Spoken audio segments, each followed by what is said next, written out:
আচ্ছা, তুই যে কইছ যে তুমি যে বলছো যে আমি তোমার ছেলে, তুমি আমার আব্বা, এটা বলছো না? এটা যে বলছো, এটা বললে কালকে সকালবেলা তুমি আবার ডেলি 10 টাকা করে দিবা, পিঠা খামো, ডিম পিঠা খাইবো, ডিম পিঠা খাইতে হবে, কত কিছু খাইতে হবে। বুঝছো কি কইছি? ছেলে হইলে ছেলের কই তুমি টাকা দাও, তুমি তো টাকা দিলা না আমারে। একটা ডিমের দাম কত? একটা ডিমের দাম 15 টাকা। 15 টাকা হইলে একটা ডিমের দাম হইলে আমার আর সারাদিন অন্য কিছু লাগে না। বাপ হইলে তো ফুতের চাহিদা দাম কত? 100 টাকা।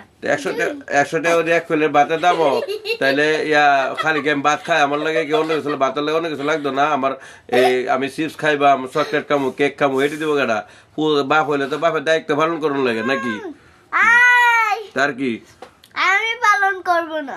তুমি পালন করবা না? তাহলে বাপ হইলে তুমি হ্যাঁ কিপটা তুমি কিপটা পাও? হাঙ্গর মাছ আপনি। কেটা হাঙ্গর মাছ?